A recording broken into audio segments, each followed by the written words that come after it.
Olá, benditos! E nós estamos de volta para o início de mais uma série de estudos da Palavra de Deus. E desta vez serão 10 dias celebrando a volta do cativeiro com Esdras. Prontos para mais um passo na nossa jornada até o Apocalipse? Então, vem comigo!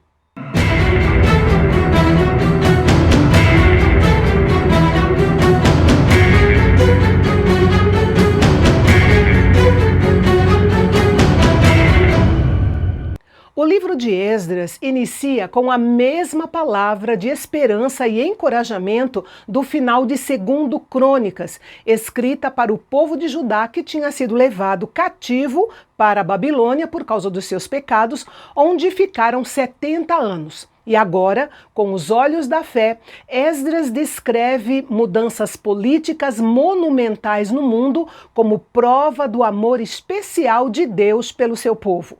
Talvez você se pergunte, e como ficou a terra de Judá no período dos 70 anos de cativeiro? Bem, quando o povo foi levado para o exílio, apenas os pobres da terra foram deixados para trás, os vinhateiros e os lavradores. Esses pobres ocuparam as terras que ficaram vazias, porque os seus donos tinham sido levados para a Babilônia. Alguns conseguiram fugir para as regiões vizinhas durante a invasão babilônica e depois voltaram para Judá. E nos 50 anos seguintes, os que ficaram em Jerusalém viveram uma vida de pobreza debaixo do domínio da Babilônia, sujeitos a maus tratos e a trabalhos forçados. O livro inteiro de Esdras é a história da ação de Deus para cumprir sua promessa feita através do profeta Jeremias, que traria seu povo de volta do exílio para sua terra. A maior parte do livro de Esdras fala dos primeiros judeus que voltaram do exílio para Jerusalém depois dos 70 anos. Apesar do livro ter o nome de Esdras, ele mesmo só aparece a partir do capítulo 7. Como eu já mencionei no início, o livro começa com uma palavra de encorajamento para que os judeus retornassem e reconstruíssem o templo do Senhor. Este foi um encorajamento necessário e útil para os primeiros leitores de crônicas, permitindo que eles vissem sua conexão com o plano mais amplo de Deus para a humanidade. Nós sabemos que é Deus quem controla as nações. Foi ele quem levantou Nabucodonosor, chamando-o de meu servo, para disciplinar o povo de Judá. E foi ele quem levantou Ciro para derrotar os babilônios e estabelecer o Império Persa. Esse reconhecimento da mão de Deus por trás dos acontecimentos é a perspectiva por meio da qual todos os acontecimentos do livro de Esdras devem ser vistos. Logo no primeiro ano do seu reinado, Deus colocou em Ciro, rei da Pérsia, um senso de urgência sobre a reconstrução do templo em Jerusalém.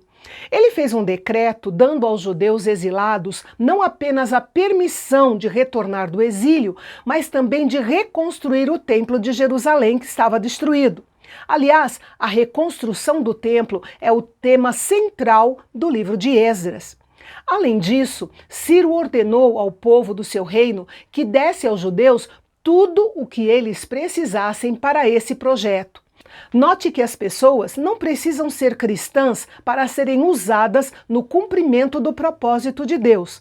Seja um prefeito, um governador, um senador, um embaixador ou um presidente, Deus pode exercer o seu poder sobre eles a fim de realizar os seus propósitos soberanos. É por isso que o apóstolo Paulo recomenda que nós oremos por aqueles que estão em posição de autoridade, para que se faça a vontade de Deus aqui na terra. Existe uma possibilidade de que o profeta Daniel tenha contribuído para essa iniciativa de Ciro, mostrando ao rei as profecias de Jeremias, que se referiam à punição da Babilônia e o fim do exílio de Israel. E se Daniel realmente fez isso, com certeza também mostrou ao rei as profecias de Isaías, que mencionam Ciro pelo nome cerca de 150 anos antes de ele nascer. Mas apenas uma pequena porcentagem de judeus decidiu retornar para Jerusalém, conforme havia sido predito também pelo profeta Isaías. Os chefes das tribos de Judá e de Benjamim, os sacerdotes e os levitas, ou seja, a tribo de Levi, foram despertados pelo Espírito de Deus e se apresentaram para retornar para Jerusalém. Não há menção alguma aqui ou em outro lugar de um retorno em grande escala de alguma outra tribo, apesar de algumas pessoas de outras tribos serem mencionadas em alguns momentos. O Antigo Testamento não fornece mais informações sobre o destino das outras tribos perdidas, mas o Novo Testamento nos dá a entender que, de alguma forma, o paradeiro das 12 tribos era conhecido. Deus despertou esse remanescente para voltar e realizar algumas tarefas difíceis: retornar a Jerusalém, uma cidade que estava em ruínas, reconstruir a casa do Senhor, reconstruir a cidade e restaurar a comunidade judaica na própria terra. Era uma tarefa que exigiria deles muita fé, coragem e sacrifício. A viagem em si já seria perigosa e longa, duraria cerca de 4 meses. E ao chegarem em Jerusalém, não haveria casas adequadas, mas sim muito trabalho a ser feito. Além disso, nem todos ficariam em Jerusalém. Eles se espalhariam pela província da Judéia e enfrentariam muitos inimigos. A terra que um dia havia sido deles, agora era propriedade de outro império, o Império Medo-Persa, cujo rei era Ciro. Mas esse grupo de voluntários foi altamente encorajado por outros judeus que estavam no exílio e que não queriam voltar, mas ofereceram incentivo material, de apoio financeiro e prático para a execução do projeto em Jerusalém. Sem dúvida, eles estavam felizes pelo grupo que estava disposto a voltar e reconstruir a casa do Senhor, e por isso queriam apoiar essa obra.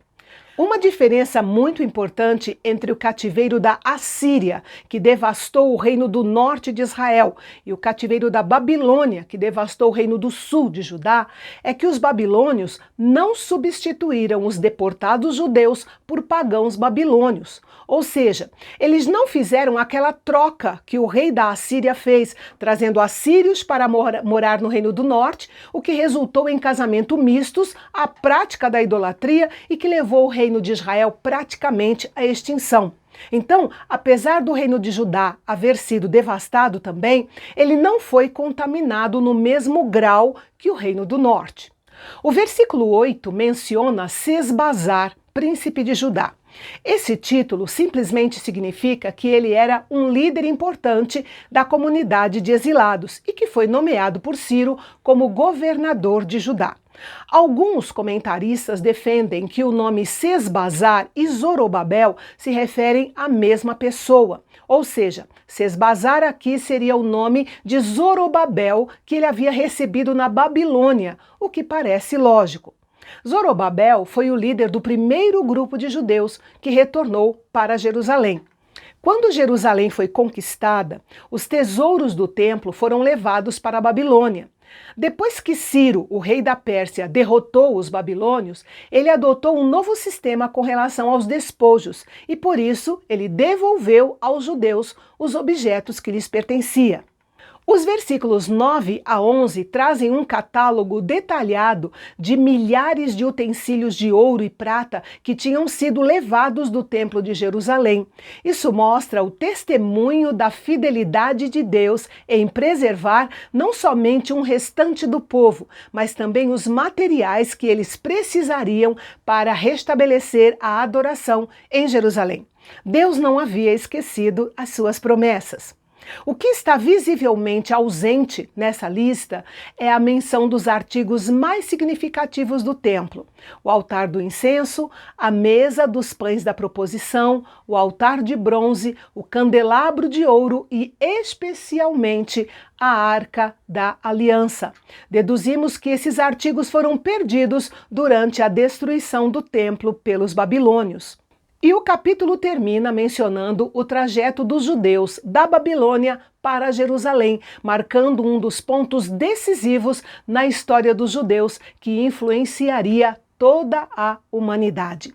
Todos aqueles que foram despertados pelo Senhor para voltarem para Jerusalém tiveram seus nomes registrados. Cada um deles deveria ser capaz de provar suas origens entre o povo de Israel.